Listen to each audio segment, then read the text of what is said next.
and we'll see how this goes today. So last time she was introducing us to the concept of the respiratory system and kind of what it's there for, and how it's going to be integrated with all these other systems, the muscular system and the nervous system and all these other things to make gas exchange happen, to make aerobic respiration happen, all that kind of stuff. Okay. So.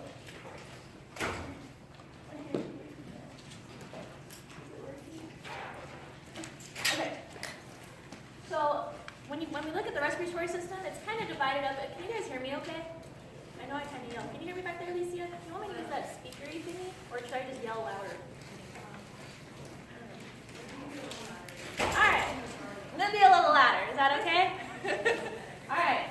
So when we look at the respiratory system, we can kind of look at it in two different ways. We can look at it structurally, or we can look at it functionally. So when we look at it structurally, what we see is that there's an upper respiratory tract and there's a lower respiratory tract. And the upper stuff just kind of conducts air from the outside through your face to get down to your chest, right? And the lower stuff is going to help more with directing that air down into the actual lungs where gas exchange can actually occur. We also have the functional divisions that are conducting or respiratory. Conducting, as you can imagine by the word, is going to conduct air towards where we want to do gas exchange. And that respiratory zone is where that gas exchange is actually going to occur. So, as we look here, I got this fancy pointer here, we can see here that upper respiratory, like I said, is directing air into your face to get down into your chest. Functionally, we have the conducting zone, which is all of this stuff getting air into your face, but also down these tubes. So all these tubes are considered part of your conducting zone. Basically, wherever absorption isn't occurring is considered to be conducting. And then the respiratory zone is going to be down deep in the lungs where gas exchange is occurring with the blood. Does that make some sense, hopefully? Okay. And we already did this last time, so don't worry about that. Okay. So on this slide, this is just going to talk about lower respiratory, but I want to mention some upper respiratory real quick. We'll be covering that in lab, but I want you guys to just, I guess, have a holistic thing going on here. So you can see on this picture that we have these upper structures that's still part of that conducting zone, and then we have some of this lower stuff going on. So the larynx is going to be that big cartilaginous piece in your throat that we're going to talk about more in lab. The trachea is the tube that's directing air from the outside down towards your lungs. And then at that point, we can talk about what this is, what the words are going on about. So first off, we have this term carina. Now carina, I added some pictures. I hope that's okay and it doesn't wig you guys out. Okay, there we go. So the carina is this little area. So here's the trachea again, and here's the larynx, all that upper respiratory stuff or that conducting stuff, right? So there's your larynx, there's your trachea. So at this point here, you can see that it splits. So one side's going to go to the right lung, and one side's going to go to the left lung. And this area where it splits is referred to as the carina. And she has written up here that it's actually really sensitive for triggering a cough reflex. That's really useful. You don't want stuff to go down towards the lungs. That's all really delicate tissue. Even the bronchioles can get really delicate as we go further down. Then we have these guys here that are called the primary bronchi. So it's primary bronchi because it's the first split off of the trachea. Okay? So again, you can see that we have our trachea here and then these first splits. So there's your primary bronchi. Okay? Then it's going to split again, and you're going to get a secondary lobar bronchi. So again, here's your primary because that's the first split, and then it's going to be this second split. And the cool thing is that these secondary splits actually correspond to individual lobes of the lungs. The right lung has 3 lobes. The left lung has 2. Okay? So you have 3 secondary branches on the right, 2 secondary on the left. You'll also notice on the left side here that we kind of have this structure here, this little kind of groove in the actual lung itself. This is considered to be the cardiac notch, and it allows space for the heart to hang out.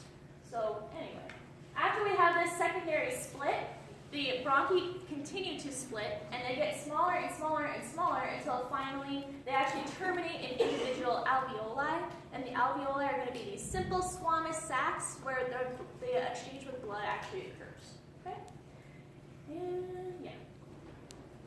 And here you can see that same idea. So here we have the trachea, it splits to be those primary bronchi, and then it continues to split, all the way down until we actually are depositing air into this little sac here that's called the alveoli. Alveoli plural, alveolus singular. I think both are used interchangeably in this PowerPoint.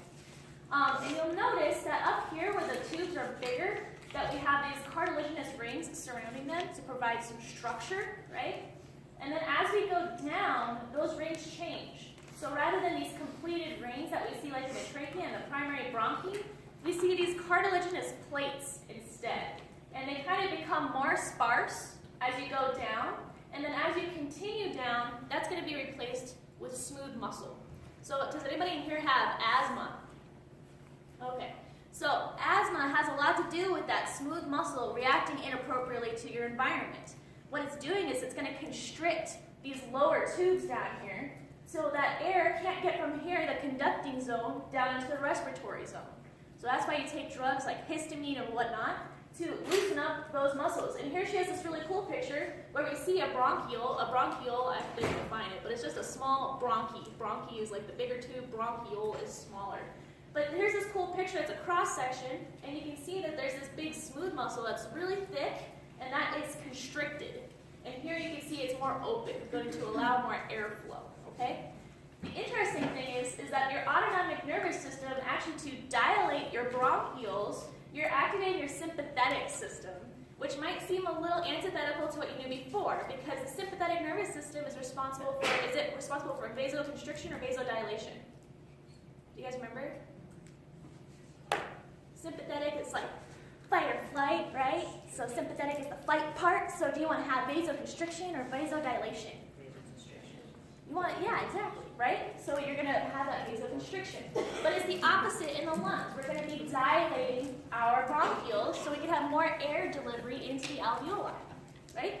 Does that make some sense? So just remember it's flip-flop from what you remember from your vasculature, okay? Cool. Does she normally like ask you these questions, like that have the stars? Okay. Yeah. Oh, okay. Well, we're not going to do that. Vanessa, what was that? Was that contraction or dilation? It's going to vasodilate. When your sympathetic nervous system is, or sorry, not vaso, it's going to bronchi, right? Because it's in the bronchioles.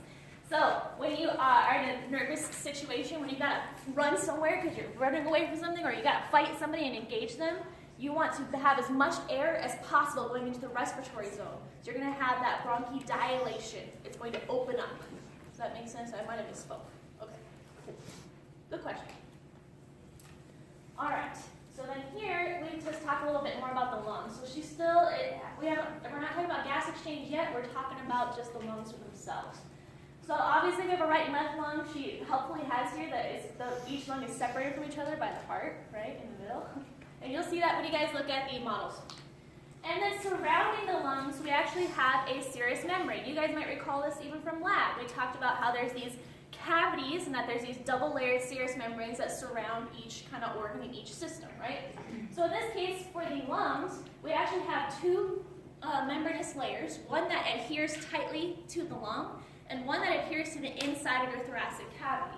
So you have your parietal pleura here that lines the cavity, and your visceral pleura that's going to cover the actual lung itself. It kind of sticks to it. So you can imagine that there would be a space in between those two membranes. Between your lung essentially and between the thoracic wall. Okay? And that cavity is going to be filled with fluid, just as all serous membranes tend to be. In this case, since it's associated with the lung, they're going to call it pleural fluid. Okay? And we already talked a little bit about the cardiac notch, but yeah, that cardiac notch, remember that groove in the left lung? It does make your left lung 10% smaller than your right. Yeah, there you go. Kind of cool. Okay, so I guess we do these first 5 thingies. I guess that's how you get points in here, right? Okay, so what is the difference between that function of the conducting zone and the respiratory zone? And what's the difference between the structures of the conducting zone and the respiratory zone? And I guess I just gave you 5 minutes. That's all I gave here.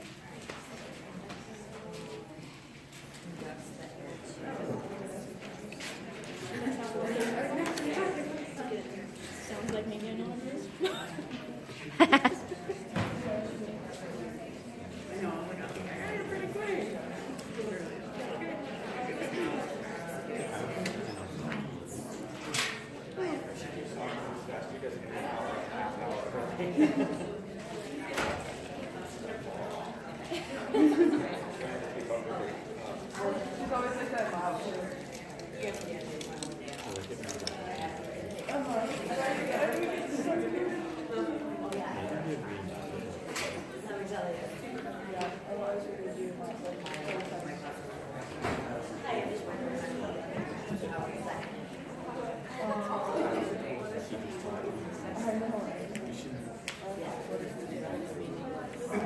I told her about it. I